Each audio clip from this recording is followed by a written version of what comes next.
If this doesn't blow your mind, I don't know what will. So we've all heard the story of the Lord telling Moses to raise his staff and the Red Sea will part so he and his followers can cross it. A one-off miracle, you say? Well, maybe not. Okay, so in the 1950s, 2 French pilots found a set of caves fairly near the Red Sea. And in these caves were papyri. And on the papyri were stories from ancient Egypt. And one of the stories was a pharaoh was watching 2 young women rowing a boat down one of the lakes. And one of the girls dropped their hair clip into the water. And the pharaoh summoned his vizier, who spoke a few words. And the lake parted. And they could go and get the hair clip. Now, one-off? Or a miracle? Or I often get asked what was it like to be a woman back in ancient Egyptian times, and I can't answer that because I wasn't a woman, but I can tell you that in the Old Kingdom women were treated almost equally, and if a husband died, the woman would actually inherit everything that the husband had, so much so that if the woman then died, that materialistic items etc would then move on to the woman's family side, not the husband. So in other words, once the husband dies, that's it, the woman and her family end up getting everything. Now this would have been the same for Sumerian times, and I say they were almost equal. The males were the ones that did go out and do the work, where the women would stay at home and look after children or make the food. And that's not been rude, that's just the way it was back then, because males were more physically strong. So that comes from the Anunnaki, the way they did it. Do you want to know who the first mummy was in ancient Egypt?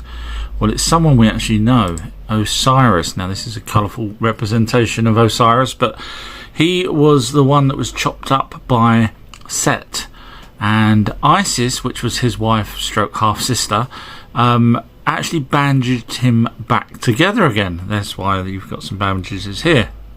Now the local folk, because the story went that Isis ended up becoming pregnant even after he had died, but even though he was bound back, all his body parts were bound back, that the locals then thought, if he can now produce an offspring, even though he was dead because she took part of his you-know-what and then self-inseminated herself, because technically she was an Anunnaki, they decided that if you can start mummifying people, then you can bring them back to life. Who are you going to call when you're in ancient Egypt and you have ghosts? Well, ghosts was actually a very important thing back then, or spirits.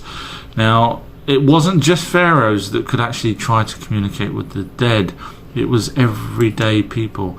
In fact, so much so that they would actually write on, and this is one of them, write on the bowls or write on anything, a letter to the loved one asking them for help. And this one, I think, was to do with, will they be able to make their illness go away? They asked for help with positions in power, will they be able to move on up, and love, and all sorts of different things they asked for. Now this is something we don't do today, so there's no evidence of any spirits actually helping them, but there is a hell of a lot of evidence to show they were trying to communicate with the dead. Who are you going to call? Is there any ancient Egyptian historians that could help me at the end of this video? But for now, there was in the olden times an Upper and Lower Egypt. Now we would imagine the lower to be down here and the upper to be up there, but the reason why it was that way is because the water flowed upwards from the Nile.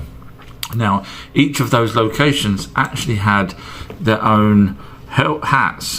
So Upper Egypt had a white hat and Lower Egypt had a red hat, and then eventually when they were unified, you had that. So next time you're looking at pictures, you can say, aha, that kind of hat was Upper Egypt. Now this here says that Menes was the person that united the both locations, whereas I always thought, and bearing in mind exactly the same date there, that Horus did, compared to that person. So anyone got any clues? Because they're both showing the same dates, and I thought it was Horus.